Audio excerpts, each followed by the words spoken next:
अंदर 2023 तैयारियां कैसे चल रही हैं? क्या आप अलायंस में लड़ेंगे या फिर अब पार्टी जो है एक नई रणनीति बनाएगी आपकी?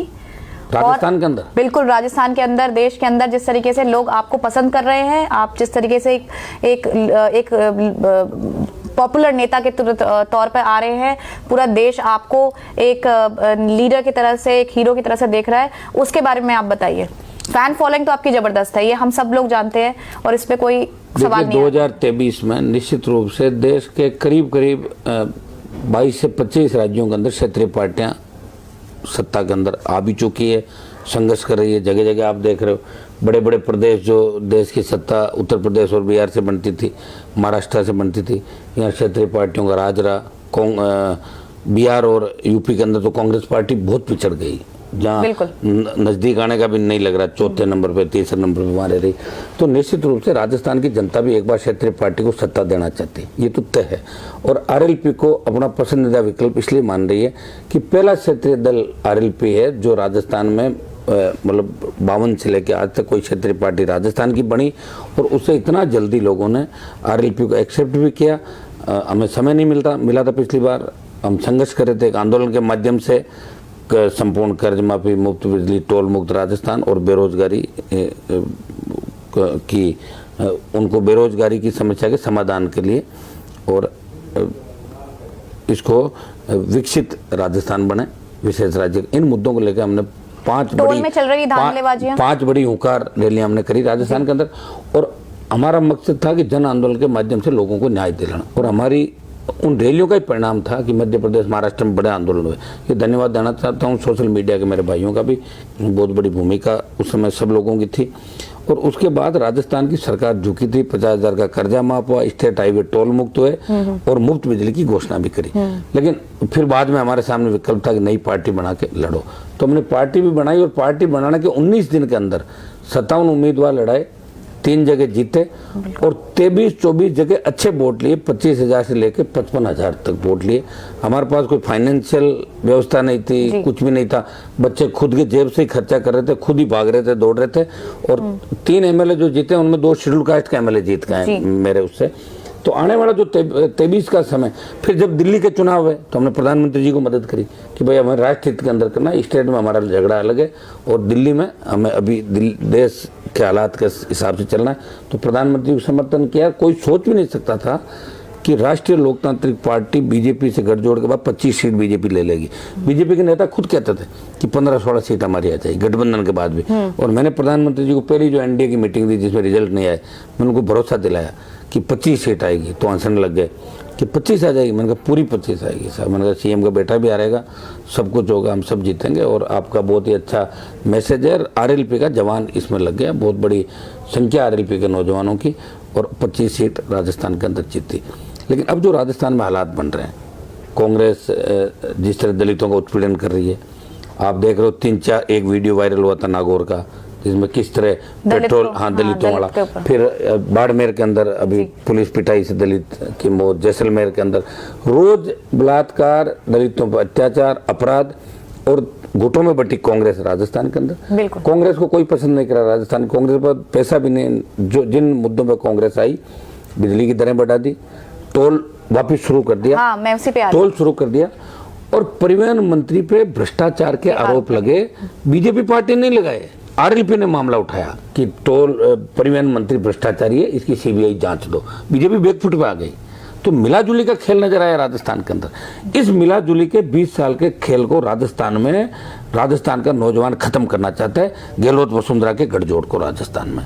तो निश्चित रूप से आने वाला समय राष्ट्रीय वसुंधरा जी को अब आगे आने वाले उसमें आप कुछ समर्थन करेंगे या फिर अभी वसुंधरा जी कहाँ से करेंगे? हम तो खुद सरकार बनाएंगे आने वाले टाइम। वसुंधरा जी कहाँ से होगी? तो अभी उनकी राजनीति बिल्कुल खत्म कर दी वसुंधरा राजे जी की।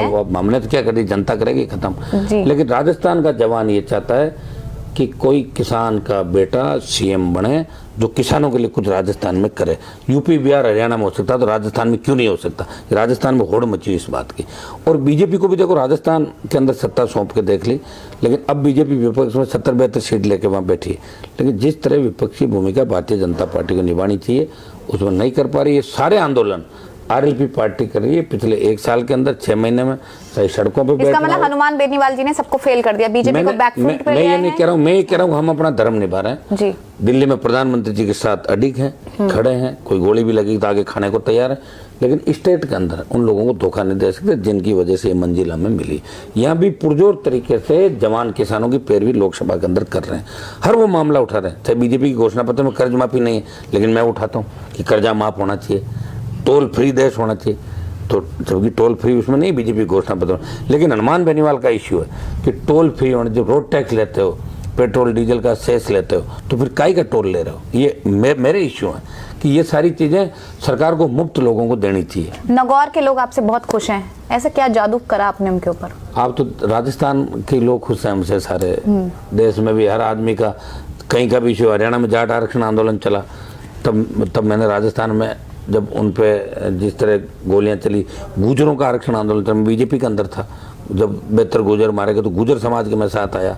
हर कम्युनिटी में कह रहा हूँ, कहीं भी अगर शोषण हुआ और मुझे लगा कि अन्याय हो रहा है, कोई पीड़ित है, और मुझे अगर याद किया तो निश्चित रूप से उनके लिए लड़ने के लिए गया, और हर समाज के लिए लड़ने के लिए मैं गया। बिजली आपने मुफ्त करी है अपने क्षेत्र में, लोग बिजली का बिल नहीं दे रहे हैं। नहीं, ऐसा तो नहीं है। हाँ। लेकिन फिर भी हमारे ये है कि भाई फ्री बिजली होनी चाहिए। हाँ। क्योंकि राजस्थान, देखो दिल्ली की सरकार अभी जैसे आप पार्टी की सरकार है, जब ये बिजली की रेटें आदि कर सकती है, फ्री कर सकती है पानी, तो राजस्थान तो बिजली उत्पादन के अंदर विंड और सोलर के बाद जल्दी 1 नंबर पर आ जाएगा, इतनी ज़्यादा बिजली उत्पादन हो रही। तो वहाँ के किसानों को फ्री बिजली आप दे दोगे, युवाओं को नौकरियों का कैसे? 8,000 करोड़ का एक्स्ट्रा रेवेन्यू आपका लगेगा अगर किसान की फ्री बिजली करते हो तो 8,000 करोड़, और आधी दर पे कर दो घरेलू उपभोक्ताओं को। हाँ। तो उसमें कुछ ज्यादा 20,000 करोड़ तो दारू से कमा रहे हो आप। 20,000 करोड़ राजस्थान सरकार को दारू से रेवेन्यू। नशा मुक्त नहीं करना चाहते राजस्थान? मैं तो चाहता हूँ शराबबंदी हो, सुनो मेरी बात। हाँ। लेकिन राजस्थान की सरकार जब 20,000 करोड़ रुपए दारू से कमा रही है, तो इसके बदले में कम से कम किसान की बिजली और ये तो फ्री होना चाहिए ना। आप दारू से भी कमा रहे हो, बिजली का भी ले रहे हो, सारा कुछ कर रहे हो, तो ये मेरी डिमांड है। मैं तो जब शराबबंदी की बात आई तो मैंने तो ये कहा शराबबंदी भी होनी चाहिए। आप कह रहे खुल्लम खुल्ला करप्शन चल रहा है राजस्थान में? बिल्कुल धड़ल्ले से चल रहा है, मिलाजुली का खेल है। हाँ। और मैंने आरोप लगाया था कांग्रेस और बीजेपी का मिलाजुला का खेल है। वहाँ मिलाजुली का खेल है, क्योंकि देखो बीजेपी का तो कोई नेतृत्व नहीं, बिल्कुल बीजेपी का कोई ऐसा नेता नहीं जो अपने आप पे कोई लोड लेके चल रहा हो। उनको तो पता नहीं भाई क्या होगा क्या नहीं, वो ज्यादा लोड नहीं ले रहे। उनको लग रहा है कि लोग अपने आप वोट दे देंगे। भाई वहाँ एक बार कांग्रेस बीजेपी है ना, उनको लग रहा है लड़ने की जरूरत नहीं, हम तो 150 जीत जाएंगे, वो आराम से सो रहे हैं। और लेकिन आप अपनी पूरी तैयारी में हैं? अब हम तो पूरे स्टेट में नौजवान लगे हुए हैं, और जिस तरह दूसरी सारी जातियां जुड़ रही है, हाँ। उससे लग रहा है कि आने वाला समय ठीक होगा। बड़े बड़े दूसरी जातियों के बड़े बड़े नेता आरएलपी के साथ जुड़ेंगे जल्दी।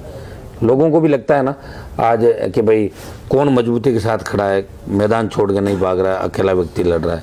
तो हर आदमी की इच्छा है, उम्मीदें, आशीर्वाद भी है। तो मेरे हिसाब से आरएलपी पार्टी का ठीक रहेगा आने वाला समय। और नागौर के बारे में आपने जवाब नहीं दिया, नागौर के लोग को कैसे कर रखा है आपने खुश? युवाओं को रोजगार की जो बात है, वो महिलाओं की सुरक्षा को पे लेके बात है। नागौर के तो हर 24 घंटे में अवेलेबल रहता हूँ। शिक्षा की क्रांति भी नागौर के अंदर 20 साल पहले जब मैं गया था तब से लेकर आज तक शिक्षा के क्षेत्र में भी डेवलपमेंट, हर मामला नागौर के अंदर हुआ। और नागौर का कनेक्शन सीधा दिल्ली से, नागौर वाले मानने लगे कि हमारा दिल्ली से सीधा कनेक्शन है, डायरेक्ट जयपुर दिल्ली से सीधे हैं। चाहे मैं सत्ता में नहीं हूँ, फिर भी उनको लगता है कि राजस्थान में हनुमान जी जो कर देंगे, उनको इतनी उम्मीद है कि हनुमान जी के पास चले गए तो बस काम हो जाएगा हमारा। बेटियों के लिए क्या खास कर रहे हैं? बेटियों की सुरक्षा को लेकर चिंता हम सबको जी। हमारे देखो, मेरी भी एक बेटी है, मेरे खुद के 9 साल की हो जाएगी अब। हमारे बच्चे आज बड़े से बड़ा व्यक्ति है, चाहे वो पुलिस कमिश्नर हो, एमपी हो, प्रधानमंत्री हो, रक्षा मंत्री हो, जिसके घर में बेटी हो, बेटियों को लेकर चिंतित है। हमारे बच्चे अगर सुरक्षित नहीं, जिस तरह की घटनाएं हो रही है उससे दिल पसीज जाता, किस तरह छोटे छोटा बहुत बालक बालिकाओं के साथ रेप की घटनाएं। आप कानून में धन्यवाद दूंगा प्रधानमंत्री जी को, फांसी की सजा का कानून यहाँ लेके आए, लेकिन कहाँ हो रही फांसी की सजा बताओ? निर्भया के दोषियों को लगातार कोर्ट में तारीख पर तारीख एक मजाक बना के रख दिया। और इसमें भी मैं न्यायपालिका के बारे में ज़्यादा नहीं कहना चाहता, लेकिन सुप्रीम कोर्ट और हाई कोर्ट को ऐसे मामलों में त्वरित जहाँ आवश्यकता और जहाँ जनता क्या चाहती है, देखिए सबसे बड़ा तो लोकतंत्र के अंदर जनता की भावनाएं होती है। जन भावनाएं जब है तो ऐसे मामलों को 1 डे सुनवाई होनी चाहिए, कहीं भी हो जी। जन भावनाओं के अनुरूप काम करना चाहिए। मैं तो उसको भी धन्यवाद दूंगा, हैदराबाद के अंदर जिसने एनकाउंटर किया या जो भी था अच्छा किया। ऐसे काम होने चाहिए समय समय पे, जिससे अच्छा मैसेज जाए। देखिए अगर पंजाब में आतंकवादियों को नहीं मारते तो आतंकवाद खत्म नहीं होता कभी। और कोई पुचकारने से लोग मानते हैं क्या आप आजा मेरे बैठ जा भाई, तू बंदूक मारा, आजा मेरे पास बैठ जा। बेखौफ कानून का खौफ होना चाहिए। कानून का खौफ खत्म हो गया देश के अंदर। हमारे राजस्थान प्रदेश में कानून का खौफ खत्म हो गया। लोग सिविलाइन जो इलाका है जहाँ सीएम रहते हैं वहाँ एमएलए को लूट के ले जाते हैं। बताओ आप, कहाँ राजस्थान में कानून की व्यवस्था? तो उत्तर प्रदेश बिहार में हालात है वो राजस्थान के अंदर हो गए। देश विचित्र स्थितियों से गुजर रहा है और उसमें दिल्ली की सरकार को पूरा दोष इसलिए नहीं दे सकते क्योंकि राज्यों की कानून व्यवस्था वहाँ की लोकल सरकारों के हाथ में होती है। यहाँ केंद्र सीधे दखल अंदाजी नहीं करता। तो वहाँ की कई स्टेट गवर्नमेंट किसी तरह के, कई किसी दल की है, कोई किसी को सपोर्ट कर रही है। तो अभी केंद्र के सामने और बहुत बड़ी बाधाएं आएगी, लेकिन हिम्मत से हम लोग सब काम करेंगे देश को सही कैसे मिले। बेटियों के लिए एक है कि बेटियों की सुरक्षा की चिंता हम सबको मिल के करनी चाहिए। कड़े कानून बने, स्कूल कॉलेज यूनिवर्सिटी जहाँ भी हमारी बेटियां जाए, हर जगह सुरक्षा के हर पॉइंट को हमें चाक चौबंद करना चाहिए हर जगह पे। और कानून का भय है, ऐसे मामलों में त्वरित कार्रवाई। तो मेरे हिसाब से तो ऐसे लोगों पे अंकुश लगाया जा सकता है। ये साइको टाइप के जो लोग होते हैं इनकी पहचान भी वहाँ पे करी जानी चाहिए हर मोहल्ले वाइज कि भाई जैसे कौन साइको, इस तरह की मानसिकता कैसे लोग हैं, कहीं ऐसी घटना पहले हुई तो नहीं। तो ऐसे लोगों को लाके बंद करना चाहिए सब लोगों को, ताकि हमारी बेटियों को बचाया जा सके, बेटियाँ शिक्षित हो और बेटियाँ सुरक्षित होगी तभी देश आगे बढ़ेगा।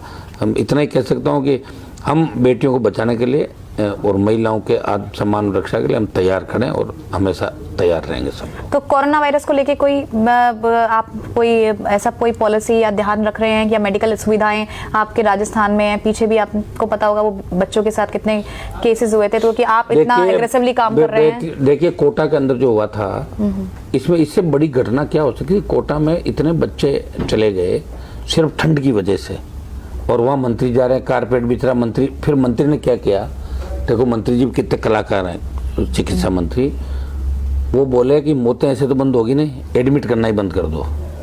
तो जब भर्ती नहीं करेंगे मौतें कहाँ से होगी? देखो मंत्री जी ने क्या रास्ता निकाला। कोई सुनने वाला, बीजेपी ने क्या इश्यू बनाया उसको बताओ? अभी चल रही है ना विधानसभा, बीजेपी ने क्या कर लिया उसके अंदर? बीजेपी चाहती तो रघु शर्मा का इस्तीफा मांगती, प्रताप सिंह खचेरिवास का इस्तीफा मांगती, परिवहन घोटाले के अंदर, दलितों के मामले पे रोज मिलाजुली का खेल। यही शांति धारीवाल जी थे, जब फर्जी पट्टा प्रकरण के अंदर शांति धारीवाल का चालान हो रहा था, वसुंधरा जी के पेड़ पकड़ लिए जाके, इनको मुलजिम निकाल के, और जो सरदार जी थे उनको मुलजिम बनाया। तो मिलाजुली का खेल और क्या? विधानसभा के अंदर कटारिया जी ने कहा था, मैंने पूछा था एक बार, आप ये बताओ गृह मंत्री जी, शांति धारीवाल का एकल पट्टा में चालान करोगे क्या? तो उन्होंने कहा बिल्कुल चालान होगा, वो उसको जेल के अंदर डालेंगे।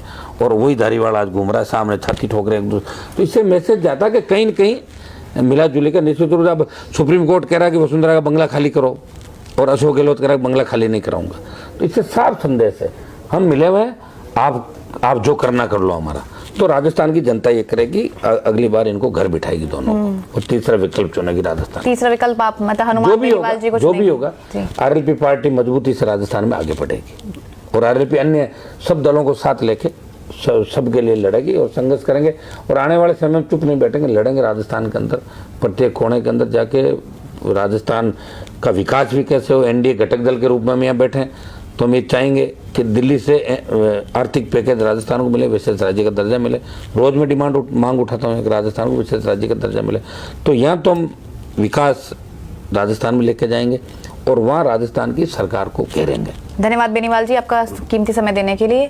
ये थे हनुमान बेनीवाल जी, जिन्होंने बताया कि सेंटर में तो ये, केंद्र में तो ये मोदी जी के साथ खड़े हैं और गोली खाने को भी तैयार खड़े हुए हैं, लेकिन जहां पर बात आती है राज्य की, मतलब राजस्थान की, वहां पर ये आरोप लगाते हैं कि कांग्रेस और बीजेपी मिलीजुली भगत से करप्शन फैला रही है, गलत काम कर रही है, और अगला विकल्प जो जनता चुनेगी वो चुनेगी उनको, मतलब हनुमान बेनीवाल जी को एज मुख्यमंत्री ऑफ राजस्थान। तो आप देखते रहिए वॉक द टॉक इंडिया, और आपको शो हमारा कैसा लगा आप सब्सक्राइब कीजिए, लाइक कीजिए, कमेंट करके हमें जरूर बताइए। नमस्कार।